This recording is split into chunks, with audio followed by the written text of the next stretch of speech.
কিন্তু সহিহ বুখারীর riwayat সাহাবায়ে কেরাম পানি নেয়ার জন্য ধাক্কাধাক্কি শুরু করতেন। যাদের গায়ে বল আছে ওরা দুর্বলদেরকে ঠেলে নিতে পারতেন। পানি কোনগুলা? বদনায়, লোটায়, ওযুর পর বেঁচে আছে যেগুলা না, যেগুলা রসুলে পাকের হাত মোবারক, চেহারা মোবারক, কুলি মোবারক, কদম মোবারক ধুয়ে পানি যেগুলা মাটিতে পড়তেছে, এগুলা নেয়ার জন্য কি করত? ফামান আসাবা মিনহু শাইয়ান তামাসসাহা বিহি, ধাক্কাধাক্কি করে যিনি একটু পেতেন তাড়াতাড়ি মালিশ করে ফেলতেন। সুবহানাল্লাহ বলেন না। আর যিনি ধাক্কাধাক্কি করে কুলাইতে পারেন নাই, পানি পর্যন্ত পৌঁছতে পারেন নাই, উনি কি করতেন? আগাযা মিম বললে ইয়াদে সাহিবিহি, যিনি পেয়েছেন ওনার হাতটা যে ভিজেছে এইখানে হলো একটু হাত লাগায়ে এখান থেকে মালিশ করতেন। বর্তমান যুগে এই সাহাবাকে দেখলে বেদাতি বলতো, শিরিক করতেছে বলতো, অথচ সাহাবায়ে কেরাম করেছেন। বুখারী শরীফে আছে, বড় করে বলুন সুবহানাল্লাহ। আমাদের পক্ষে তো রসুলে পাককে অতটুকু তাজিম করার সুযোগ আমাদের হাতে আর আছে? তাজ মাল্টিমিডিয়া, তাজ মাল্টিমিডিয়া। বন্ধুরা, আমাদের ভিডিওটি ভালো লাগলে দয়া করে লাইক বাটনে ক্লিক করুন, কমেন্টস করুন এবং আমাদের চ্যানেলটি সাবস্ক্রাইব করতে ভুলবেন না। এই ওয়াজ ও নসিহত শুনে আমাদের ঈমান, আকীদা, আমলকে শক্তিশালী করার তৌফিক দান করুন। আপনারা অনেক ভাইরা বসার জন্য জায়গা নেই, কিন্তু মনে রাখতে হবে দাঁড়িয়ে আছেন নবীর মুহাব্বতে। সুবহানাল্লাহ। যারা বসতে পেরেছেন বসেছেন নবীর মুহাব্বতে। রসুলে পাকের মুহাব্বতের নাম হচ্ছে ঈমান। বড় করে বলুন সুবহানাল্লাহ। রসুলে পাকের মুহাব্বত নাই তো ঈমানও নাই। আল্লাহর হাবিব সাল্লাল্লাহু আলাইহি ওয়াসাল্লাম বলছেন, লা ইউমিনু আহাদুকুম হাত্তা আকুনা আহাব্বা ইলাইহি মিন ওয়ালিদিহি ওয়া ওয়ালাদিহি ওয়ান নাসি আজমাইন। উম্মত, তোমাদের মধ্যে কেউ পরিপূর্ণ ঈমানদার হবে না যতক্ষণ পর্যন্ত আমি নবী তার কাছে, তার মা, বাবা, ছেলে, সন্তান, সমস্ত মানুষ থেকে আমি যতক্ষণ প্রিয়তম হব না ততক্ষণ তোমরা পরিপূর্ণ মুমিন হবে না। বড় করে বলুন সুবহানাল্লাহ।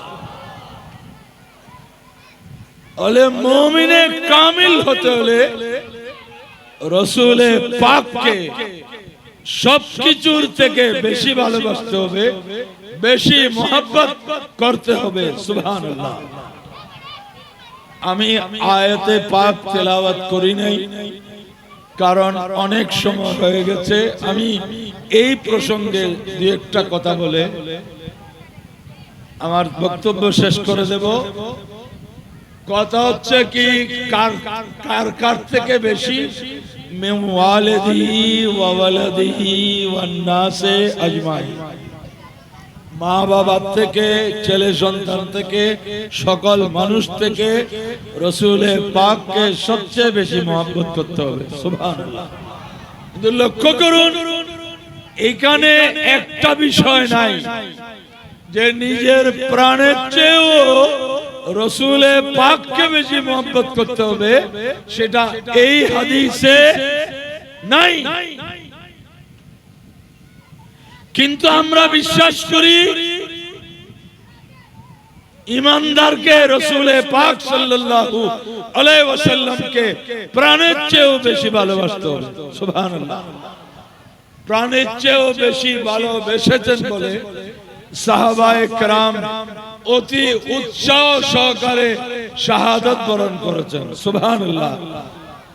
ইসলামের জন্য প্রাণ দিতে, রাসূলে পাকের জন্য তীর বল্লম নেজার সামনে দাঁড়াতে সাহাবায়ে কেরাম বিন্দু মাত্র কুণ্ঠিত হন নাই।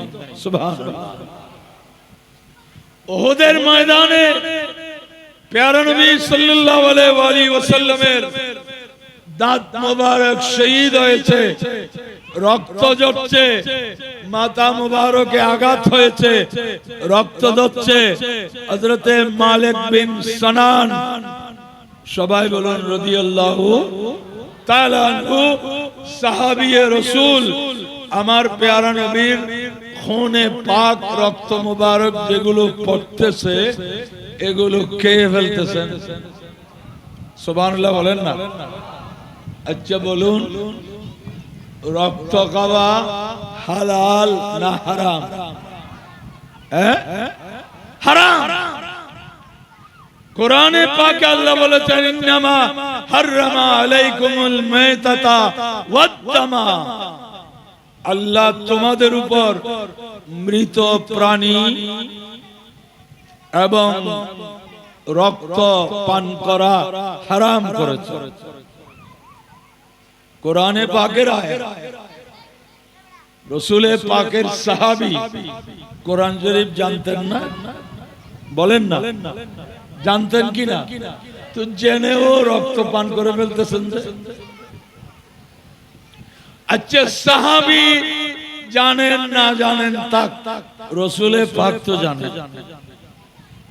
আয়াত নাজিল হয়েছে ওনার উপর, উনি তো জানেন, উনি তো নিষেধ করলেন না।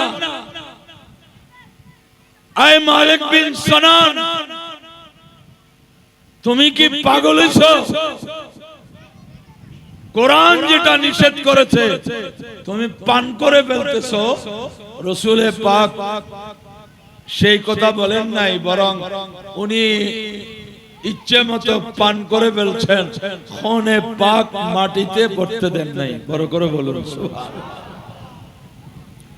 আরে খুনে পাক নয়, বুখারী শরীফ, এটা নেসারি আলিয়া মাদ্রাসা না, এখানে বুখারী শরীফের দরস হয়, কামিল সেকেন্ড ক্লাসে বুখারী শরীফ পড়ানো হয়। সেই বুখারী শরীফে আছে, আমরা তুতু ফেললে, আমি যদি এইদিকে তুতু ফেলি, মানুষ বলবে এই হুজুর কেন দাওয়াত দিছে, আস্তা বেয়া কলেক্টর আমাদের দিকে তুতু ফেলতেছে। কোন সম্মানী হুজুর, আলেম উলামা, পীর মাশায়েখ কপ ফেলবেন, তুতু ফেলবেন, এটা হলে মানুষ তোকদান, চিলেমসি এগুলা নিয়ে দৌড়ে আসবে, এটাই নিয়ম, ঠিক কিনা? আর নিজে নিজে হলে টিস্যু বা কিছু দিয়ে ফেলে পরিষ্কার করবে। কিন্তু আমার রাসূল যখন তুতু ফেলতেন, কপ মোবারক ফেলতেন, নাক মোবারক পরিষ্কার করতেন, তো সাহাবারা কি করতেন? সাহাবায়ে কেরাম কি তুকদান নিয়ে দৌড় দিতেন না আর কি করতেন? দেখেন হাদিসে পাকে বুখারী শরীফে আছে, ওয়ামা তানাখামা নুকামাতান ইল্লা ওয়াকাত ফি কাফে আহাদিম মিনহুম ফাদালাকা বিহা ওয়াজহাহু ওয়াজিলদাহু।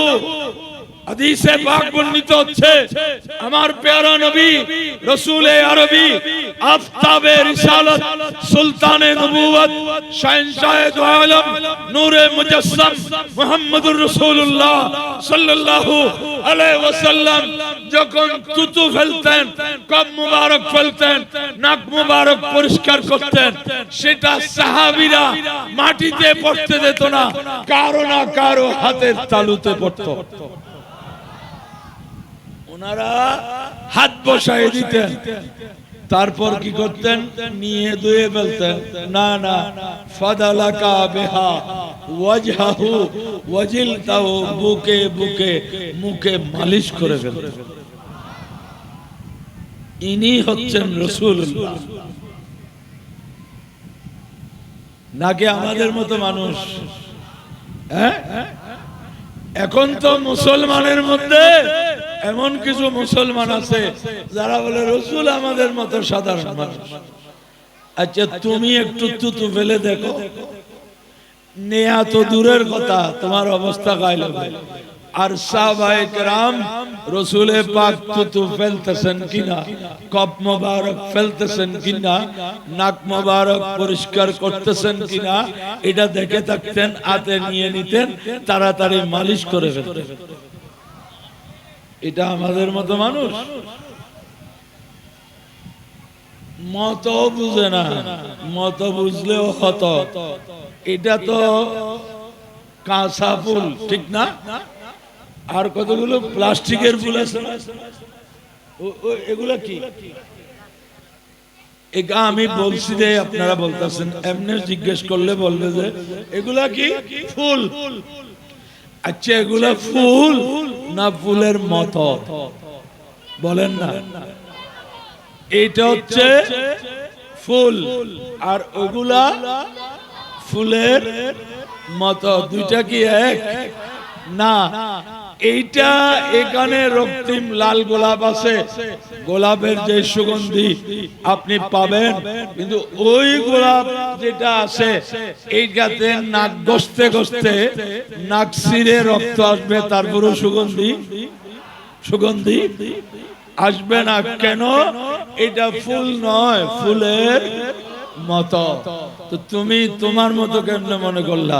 এটা তো মত বলছে না, এই জন্য আমি বলি মত বুঝলেও হতো, মত বুঝলেও মত বুঝে নাই। এই ফুল আজকে যারা ব্যবহার করছেন, এটা পলিথিন ভরে রেখে দিলে 100 বছর পরেও ব্যবহার করতে পারবে, ঠিক কিনা? এটা কিন্তু আর 2-4 ঘন্টা 5 ঘন্টা পরে আর পাওয়া, কিন্তু এইটাই হচ্ছে অরিজিনাল ফুল, ঠিক কিনা? তো প্যারা হাজরিন, নবীকে চিনতে হবে, নবীকে সাহাবায়ে কেরাম চিনেছেন, সেজন্য আমাদের মত মনে হলে, আমাদের কব আসলে বেশির বেশি ছাত্ররা একটা থোকদান নিয়ে আসবে, কিন্তু সাহাবায়ে কেরাম থোকদান নিয়ে আসে নাই, আত্মবারক বসাই দিয়েছেন। সুবহানাল্লাহ। আমরা যখন ওযু করতে যাই, পুকুরে যখন ওযু করি, অনেক মানুষ খুব চাপটাচাপটি করে মুখ ধোয়, তো পাশের ব্যক্তি বলে, আরে ভাই একটু আস্তে করেন না, আপনার পানি আমার গায়ে পড়তেছে। তো বলে, পানি পড়তেছে, অসুবিধা কি? এগুলা তো পেশাব না। বলে, এগুলা আপনার ব্যবহৃত পানি, ব্যবহৃত পানি আমার গায়ে কেন পড়বে?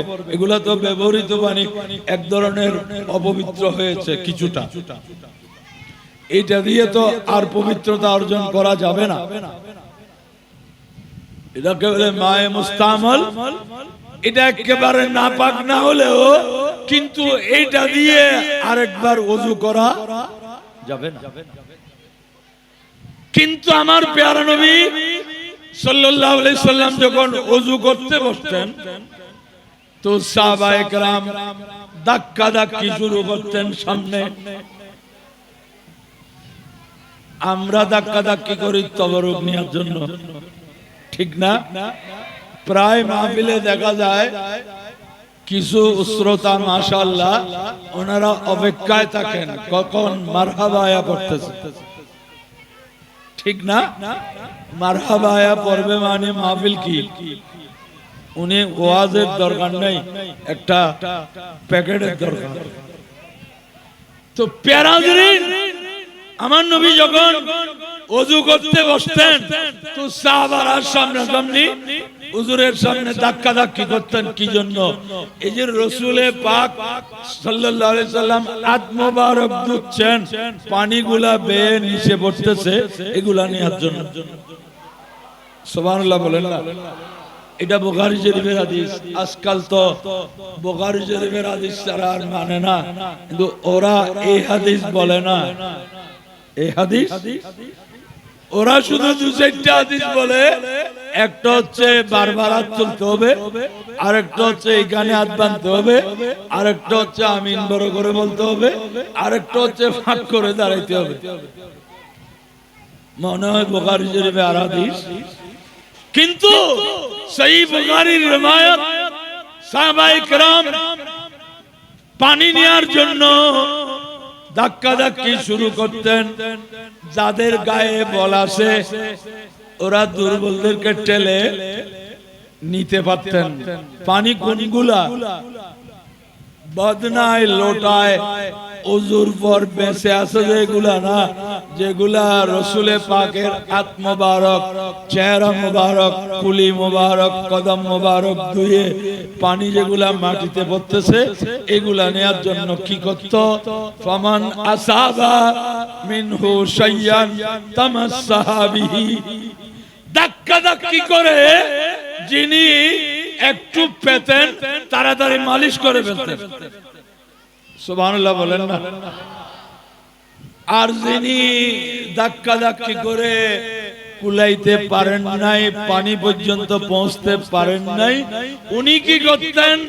আগাযা মিম বললে ইয়াদে সাহিবিহি, যিনি পেয়েছেন ওনার হাতটা যে ভিজেছে এইখানে হলো একটু হাত লাগায়ে এখান থেকে মালিশ করতেন। বর্তমান যুগে এই সাহাবাকে দেখলে বেদাতি বলতো, শিরিক করতেছে বলতো, অথচ সাহাবায়ে কেরাম করেছেন। বুখারী শরীফে আছে, বড় করে বলুন সুবহানাল্লাহ। আমাদের পক্ষে তো রসুলের পাককে অতটুকু তাজিম করার সুযোগ আমাদের হাতে আর আছে? নাই। আমরা রসুলের পাকের থুতু মুবারক কোথায় পাবো? কপ মুবারক কোথায় পাবো? নাক মুবারক পরিষ্কার করা এগুলা কোথায় পাবো? রসুলের পাকের উজুর পানি কোথায় পাবো? আমাদের পক্ষে এটা সুযোগ। আমরা বেশি তাজিম যে করে ফেলতেছি, এটা কি? একটু দুরূদ শরীফ পড়তেছি, রসুলের পাককে দাঁড়ায়ে সালামি পেশ করতেছি, এইটুকু বেশি হয়ে যাচ্ছে। আল্লাহ আমাদেরকে আরো বেশি করার তৌফিক দান। মানুষকে বিভ্রান্ত করে বলে, ভাই আপনি নামাজে দুরূদ শরীফ পড়েন বসে। নামাজে দুরূদ শরীফ কোন অবস্থায় পড়া হয়? আত্তাহিয়ার পর বসা অবস্থায় না? তো হুজুর ওয়াজ করতেছে, আপনারা নামাজে বসে পড়েন, ওয়াজে গেলে দাঁড়াইবেন কেন? কিয়াম কেন করে? নামাজে তো দুরূদ শরীফ বসে, কিন্তু এখানে একটা চুরি করছে। সব নামাজে কি দুরূদ শরীফ বসে পড়ে? জানাজার নামাজে দুরূদ শরীফ আছে কিনা? সবাই বলে জানাজার নামাজে দুরূদ শরীফ আছে কিনা? দ্বিতীয় তাকবীরের পরে কি পড়ে? প্রথম তাকবীরের পরে সানা, দ্বিতীয় তাকবীরের পরে দুরূদ শরীফ। ওই সময় কি ইমাম সাহেব, মুসল্লি সাহেব বসে যায় না দাঁড়ানো অবস্থায় থাকে? কোন অবস্থায়? তাহলে বোঝা যায় শরীয়তের মধ্যে বসে পড়াও আছে, দাঁড়ায় পড়াও। তো যিনি মানুষকে বললেন নামাজে বসে পড়ো, ওয়াজে দাঁড়ায় কেন পড়তেছো? কিন্তু আমাদের পড়াটা একেবারে শরীয়তের সাথে সম্পূর্ণ মিল রয়েছে। আমরা দীর্ঘ সময় পড়ি বসে। মাহফিল শুরু হয়েছে এশারের নামাজের পর, এখন 12টা বাজতেছে, এতক্ষণ দুরূদ শরীফ সবাই কোন অবস্থায় পড়ছে?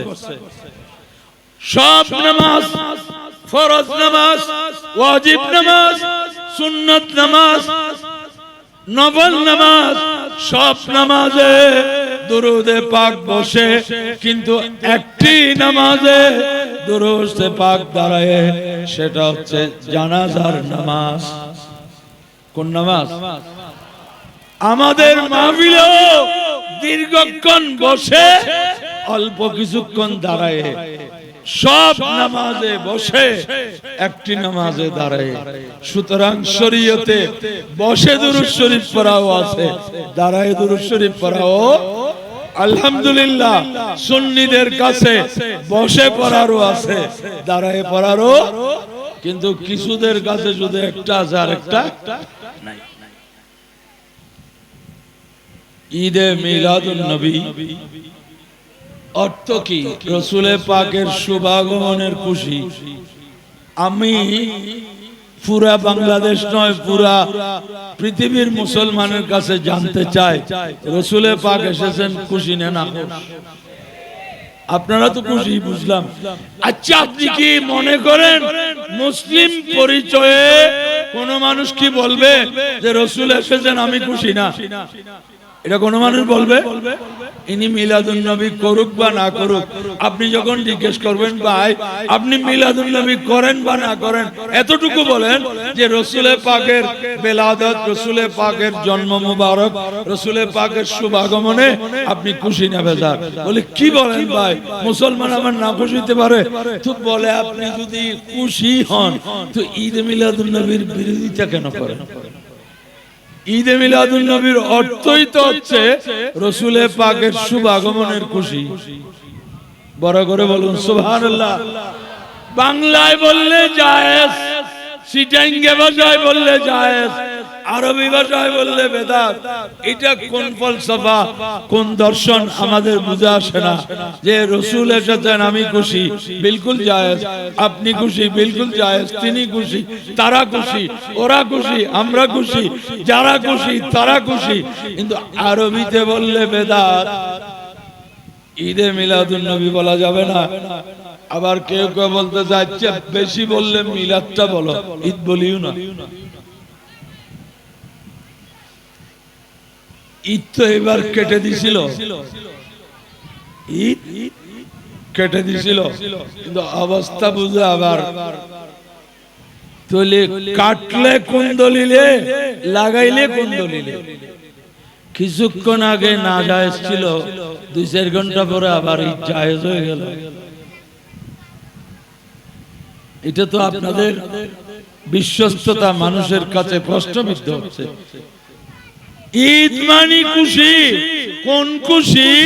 যেই খুশি সময়ের সাথে ঘুরে ঘুরে বারবার আসে সেটাকে বলে ঈদ। সুবহানাল্লাহ।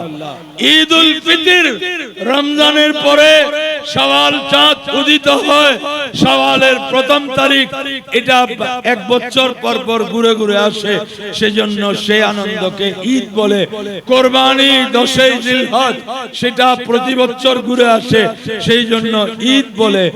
আর রবিউল আউয়াল মাসও প্রতি বছর ঘুরে ঘুরে আসে, সেই খুশির নাম ঈদে ঈদে মিলাদুন নবী সাল্লাল্লাহু আলাইহি ওয়াসাল্লাম। এখানে শিরিক বেদাত হওয়ার কোনো কিছু, বরং মিলাদুন নবী যত মানবে তত শিরিক উচ্ছেদ হবে। কেন?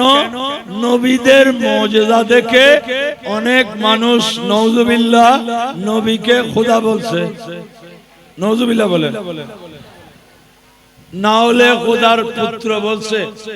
কোরআনে পাক বলছে ওয়াকালাতিন নাসারা ঈসা ইবনুল্লাহ, খ্রিস্টানরা ঈসা আলাইহিস সালামকে ইবনুল্লাহ, আল্লাহর পুত্র বলেছে।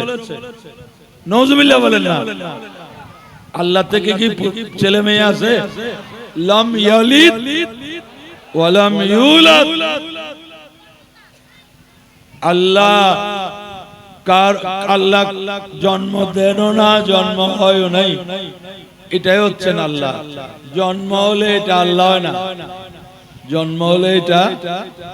অতএব জন্মদিন পালন করলে এখানে এই কথার প্রমাণ পাওয়া গেল যে মুসলমানরা রসুলকে রসুলুল্লাহ মানে, আল্লাহর প্রিয় বান্দায় মানে। বড় করে বলুন সুবহানাল্লাহ।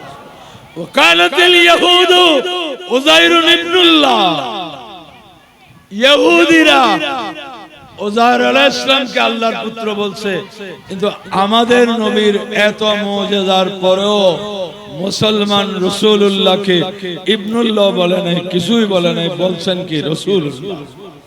বড় করে বলুন সুবহানাল্লাহ। এবং মিলাদ, রাসূলে পাকের মিলাদের এই সিস্টেম আছে বলেই মুসলমানের সন্তান জানতে পারতেছে আমাদের নবী দুনিয়ায় এসেছেন রবিউল আউয়ালের 12 তারিখ এসেছেন। এটা জানতেছে কয়জনে বই পুস্তক পড়ে, বেশিরভাগ জানতেছে মাহফিলের মাধ্যমে, ঠিক কি না? কিন্তু আমি যদি আজকে আমার যতটুকু লেখাপড়া, আজকের আলেমদেরকে যদি জিজ্ঞেস করি যে ইহুদিদের নবী মূসা আলাইহিস সালাম কোন মাসে, কোন দিনে, কোন টাইমে জন্মগ্রহণ করছেন, একটু বলেন। মূসা কালিমুল্লাহ সিনিয়র ক্লাসের পয়গম্বর, অন্যান্য নবীদের মধ্যে থেকে ওনার মুজিজা বেশি। আমাদের রাসূল তো সবচেয়ে আলা ও বালা হামারা নবী। মূসা আলাইহিস সালামের নাম কোরআন শরীফে বেশি উল্লেখ হয়েছে, কিন্তু সেই মূসা কালিমুল্লাহর জন্মদিন কখন, কোন মাসে, কোন তারিখে, কোন দিনে, কোন টাইমে, আমি আজ পর্যন্ত আমিও কোনো কিতাবে পাই নাই। কেন জানেন? ইহুদিদের মধ্যে মূসা আলাইহিস সালামের জন্মদিন পালন করার কোনো নিয়ম নাই, কিন্তু খ্রিস্টানদের নবী হযরতে সাইয়্যিদুনা ঈসা রূহুল্লাহ আলাইহিস সালামের জন্মদিন কখন বলেন না? বড়দিন কখন? 25শে ডিসেম্বর, ইংরেজি বছরের 25শে ডিসেম্বর ঈসা আলাইহিস সালামের জন্মদিন, যেটাকে বড়দিন বলা হয়। কি বলা হয়? এবং সেদিন খ্রিস্টান ধর্মের ওরা অনেক অনুষ্ঠান করে, যেটাকে ক্রিসমাস ডে বলে, গাছ সাজায়, ওরা অনেক কিছু করে না। তো ঈসা আলাইহিস সালামের জন্ম তারিখটা আমরা কেমনে জানলাম? ঈসাই খ্রিস্টানরা মিলাদ, ওদের নবীর মিলাদ পালন করে বলে আমরা জানতে পারলাম যে ওদের নবী 25শে ডিসেম্বর দুনিয়ায় এসেছেন। বড় করে বলুন সুবহানাল্লাহ। আর আমরা আজকে শুধু মুসলমান নয়, অমুসলিম ভাইরাও, এদেরকেও জিজ্ঞেস করেন, কিরে ভাই হঠাৎ করে চারিদিকে লাইটিং, প্যান্ডেল, মাইক, এগুলো কেন? বলে মিলাদ নবী আসছে। ওরাও বলবে, ঠিক কিনা? এরা কেমনে জানলো? কোন কিতাব পড়ছে? কোন কিতাব পড়ে নাই। মুসলমানদের এই আয়োজন দেখে এরা জানতে পেরেছে যে এই মাসের এই তারিখে, এই দিনে মুসলমানদের নবী, সর্বশ্রেষ্ঠ নবী, নবীদের নবী, রাসূলদের রাসূল, রাহমাতুল লিল আলামিন মুহাম্মদুর রাসূলুল্লাহ সাল্লাল্লাহু আলাইহি সাল্লামের শুভাগমন হয়েছে। বড় করে বলুন সুবহানাল্লাহ। আর যদি ঈদে মিলাদুন নবীর পালনের এই সিস্টেম দেশে না থাকতো, তো মুসলমানের ঘরে জন্ম নিয়ে সে জানতো না তার নবী কোন মাসে, কোন দিনে, কোন টাইমে দুনিয়ায় আসছেন। এটাতে জানতে। আচ্ছা আপনারা বলুন তো, বাংলাদেশের স্বাধীনতা দিবস কখন? হ্যাঁ, 16 ডিসেম্বর স্বাধীনতা দিবস না, বিজয় দিবস না, 26শে মার্চ। এটা পালন হচ্ছে বলে সবাই জানে। পাকিস্তান আমল, যখন পাকিস্তান আমল ছিল, আমরা এগুলো দেখেছি। আমরা 10-11 বছর বয়স যখন মুক্তিযুদ্ধ চলছে, পাকিস্তান আমলে তখনও একটা স্বাধীনতা দিবস ছিল। এটা কয় তারিখ? কেউ বলতে পারতেছে না। যারা বই পুস্তক পড়ে এরা জানে 14ই আগস্ট। 14 আগস্ট পূর্ব পাকিস্তানের স্বাধীনতা দিবস, 15 আগস্ট ভারতের স্বাধীনতা দিবস। কিন্তু এখন 14 আগস্ট কি, এই ছেলেমেয়েদেরকে জিজ্ঞেস করলে বলবে 14 আগস্ট কি একটা তারিখে। কেন? যেহেতু এখন আর এই দেশে 14 আগস্ট কি হয় না, পালিত হয় না, কারণ আমাদের দেশ স্বাধীন। আমাদের স্বাধীনতা দিবস হচ্ছে 26শে মার্চ। তো কি বুঝলেন? এই ঈদে মিলাদুন নবীর কারণে পুরা দুনিয়া জেনে গেছে যে মুসলমানদের নবীর দুনিয়ায় শুভ আগমনের মাস। বড় করে বলুন সুবহানাল্লাহ। এর রহমত বরকত আল্লাহ আমাদেরকে দান করুন, সবাই বলুন আমিন। আচ্ছা, মুসলমানরা এত খুশি কেন? নিশ্চয় কোনো কারণ। আচ্ছা আপনারা বলুন, আপনার ঘরে রাতের 1টার সময় 1 ডজন মেহমান আসলেন। কয় ডজন? 12 জন মেহমান এসেছেন। কয়টার সময়? রাতের 1টা, ঘুম থেকে উঠছেন কলিং বেল পেয়ে। সংখ্যা কত? 12। অবস্থা কি? 12 জনের হাত কয়টা? হ্যাঁ, 24টাই খালি। 24টাই কি খালি? মাশাআল্লাহ, যাদের ঘরে আসছে ওরা খুশি হয়ে যাবে। হ্যাঁ, বলবে আরো রাত করে আসলে অসুবিধা হতো না। মেহমানদারি কেমন হবে? যেমন আশা। বলবে যে ভাই আপনারা আসবেন, আমাকে যদি একটু সন্ধ্যার দিকে বলতেন আমি একটা ছাগল জবে করে দিতাম, বা আপনাদের জন্য আমার তবিকে খানা পাকাইতাম। এখন তো যা রান্না করছিল এগুলো খেয়ে ফেলছি, কি আছে জানি না, আর ফ্রিজেও আছে কিনা এটাও জানি না। ভিতরে গিয়ে বেগম সাহেবকে বলতেও ভয় লাগতেছে, আবার কি কোন মতে বুঝ দেবে, হয় খাওয়াইতে পারবে, নয় চা বিস্কিট এগুলা খাওয়াই দিবে। কারণ প্রথম তো যখন 24টাই খালি, তখন তো ওরা খুশি হয়ে গেছে। কেমন মানুষ, ছোট ছোট বাচ্চাদের জন্য 2-3টা চিপসের প্যাকেটও কি পাই নাই। আর যদি মনে করেন 12 জনের 24 সাথে 24 প্যাকেট, তখন বলবে কি এগুলো একদম ভালো লাগে না, এতগুলো জিনিস জানতে হয়। হ্যাঁ, খালি এতে একেবারে আসা যায় না। এটা কি না খুশ হয়ে বলতেছে না খুশি হয়ে বলেন না? এটা কি? অথচ 1 প্যাকেটও ফেরত দেবে না, 1 প্যাকেটও। তখন ভিতরে গিয়ে বেগম সাহেবকে বলবে আরে উঠো উঠো। কি উঠো? এত গভীর রাতে তোমার মেহমান, তুমি সামলো। চিল্লা চিল্লি করিও না। ওই সামনের রুমে ডাইনিং টেবিল, টি টেবিলে একটু নজর দাও। দেখতেছে পুরা টেবিল পুরাই গেছে, বিভিন্ন ধরনের মিষ্টি, ফল, ফ্রুট, 24 প্যাকেট। কি সোজা কথা? তখন বেগম সাহেব নড়ে চড়ে বসলো, বলে এখন কি করতাম? ওই ফার্মের মুরগি তো খাওয়া হয়ে গেছে, দেশি মুরগি 2টা আছে।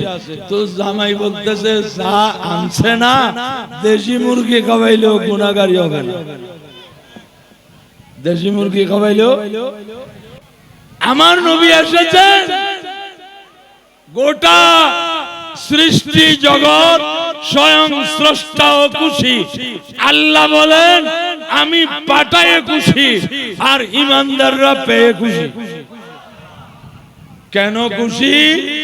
এই মানবতার জন্য যা কিছু প্রয়োজন রাসূল সবকিছু এনেছেন। বড় করে বলুন সুবহানাল্লাহ। নামাজ এনেছেন, রোজা এনেছেন, হজ এনেছেন, যাকাত এনেছেন। আজকে মা বাবা সম্মান পাচ্ছে, এটা আমার নবী এনেছেন। বড় ভাই সম্মান পাচ্ছে, এটা আমার নবী এনেছেন। ছোটরা স্নেহ পাচ্ছে, এটা আমার নবী এনেছেন। এইভাবে আলেমরা সম্মান পাচ্ছে, এটা আমার নবী এনেছেন। এইভাবে সকল আদর্শ রাসূল এনেছেন, সেই জন্য সকলে খুশি। বড় করে বলুন সুবহানাল্লাহ। আমাদের ঈদে মিলাদুন নবী যথার্থ হবে যদি আমরা ঈমান আকীদা ঠিক রেখে রাসূলে পাকের আদর্শ চরিত্র অনুসরণ করে চলি। আমরা যদি 5 ওয়াক্ত নামাজ ঠিকমতো আদায় করি, পরিবারকে নামাজি বানাই। আজকে আমাদের দেশে একটা আতঙ্কের নাম কিশোর গ্যাং, ঠিক কি না? একটা আতঙ্কের নাম কি? কিশোর গ্যাং।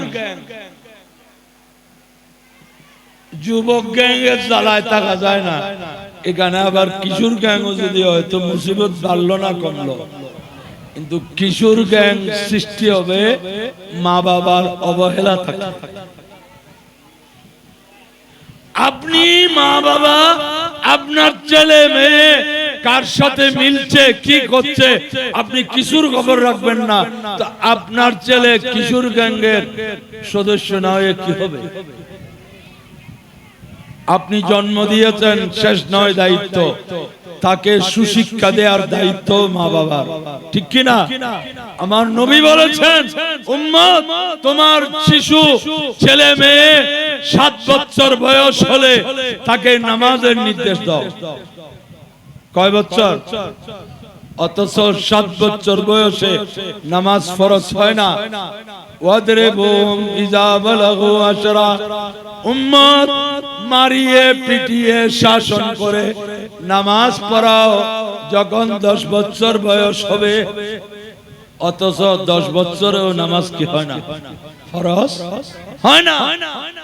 কেন বলছেন? অভ্যাস হওয়ার জন্য।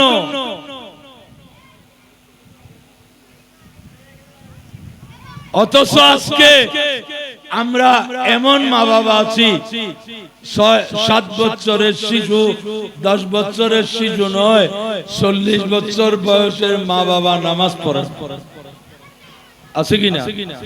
তো যেই মা বাবা নিজে নামাজ পড়ে না, সেটা তার সন্তানকে নামাজ পড়তে বলতে পারবে? এই জন্য হাদিসের শিক্ষা হলো, আগে মুসলিম মা বাবারা নিজেরা ঈমান আকীদা ঠিক রাখো। রাসূলকে আমাদের মতো মানুষ বলিও না। ঈদে মিলাদুন নবীকে খ্রিস্টানের বড়দিনের সাথে তুলনা করিও না, বরং এই ঈদে মিলাদুন নবী এবং যেই রাতের শেষ ভাগে আমার নবী দুনিয়ায় এসেছেন, বিশ্ববিখ্যাত হাদিস বিশারদগণ বলছেন, তিলকাল লাইলাতু আফদালু মিন লাইলাতিল কদরে, যে যেই রাতের শেষ ভাগে আমার রাসূল দুনিয়ায় এসেছেন, সেটা কোটি কোটি লাইলাতুল কদরের চেয়ে উত্তম। কেন? আমার নবী না আসলে লাইলাতুল কদর পেতাম না। অতএব প্রত্যেক মুসলমান নামাজ পড়বেন, নিজের ছেলে মেয়েদেরকে নামাজি যদি বানাইতে পারেন, তাহলে আপনার ছেলে কিশোর গ্যাংয়ের সদস্য হবে না। আল্লাহ গ্যারান্টি দিয়েছেন, ইন্নাস সালাতা তানহা আনিল ফাহশায়ে ওয়াল মুনকার। আল্লাহ সকল অশ্লীলতা, গর্হিত ও কুকর্ম থেকে নামাজ মানুষকে হেফাজত করে। সুবহানাল্লাহ। প্যারা হাজরিন, আমি তরুণ প্রজন্মকে বলবো, যারা বাংলা পড়তে জানে, আমরা শ্রেষ্ঠ নবীর উম্মত। আমি যদি এখানে বলি, এমন কেউ হাত তোলেন যে রাসূলে পাকের একটা পূর্ণাঙ্গ জীবনী আপনি পাঠ করেছেন?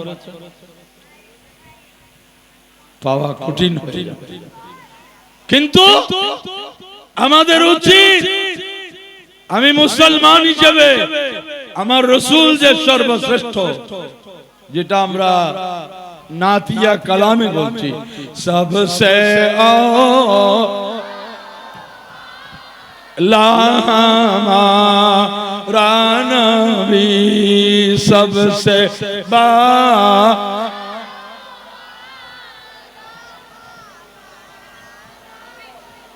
अपने मौला का प्यारा हमारा नबी दोनों आलम का दूल्हा हमारा नबी सबसे औला आला हमारा नबी কি অর্থ সবার চেয়ে সেরা সবার চেয়ে শ্রেষ্ঠ আমাদের নবী বড় করে বলুন সুবহানাল্লাহ। কিন্তু আমরা মুসলমান শিক্ষিত মুসলমানও এমন কয়জন আছি যারা রসুল পাকের একটা পূর্ণাঙ্গ জীবনী গ্রন্থ পড়েছি। তাই বলবো ভাই, রসুলকে জানেন, রসুলকে চিনেন। যিনি রসুলকে যত জানবেন আল্লাহকেও সেভাবে জানতে পারবেন। যিনি রসুলকে যত চিনবেন তিনি আল্লাহকেও সেভাবে চিনতে পারবেন। আল্লাহ আমাদের সকলকে তৌফিক দান করুন। বড় করে বলুন আমিন। ও আখিরু দাওয়ানা আনিল হামদুলিল্লাহি রাব্বিল আলামিন ওয়াসসালাতু ওয়াসসালামু আলা আশরাফিল আমবিয়া ওয়াল মুরসালিন ওয়া আলা আলিহি ওয়া সাহবিহি আজমাইন। আসসালামু আলাইকুম ওয়া রাহমাতুল্লাহি ওয়া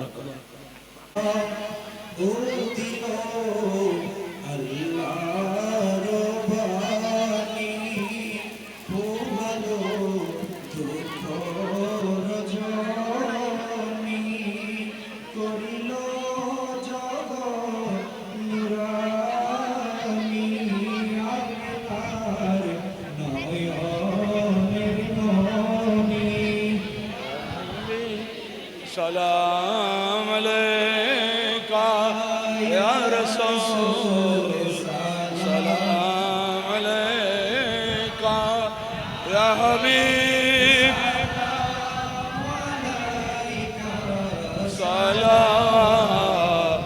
सलामुल्लाह अलैका या रसूल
कुदरत बेला कौन सलाम मुस्तफा जाने रहमान कदरिया सीस किया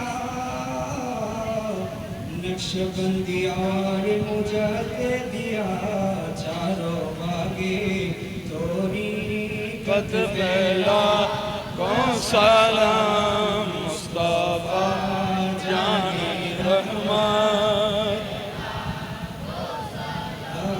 शमीबद में हिदायत पहला कौन सलाम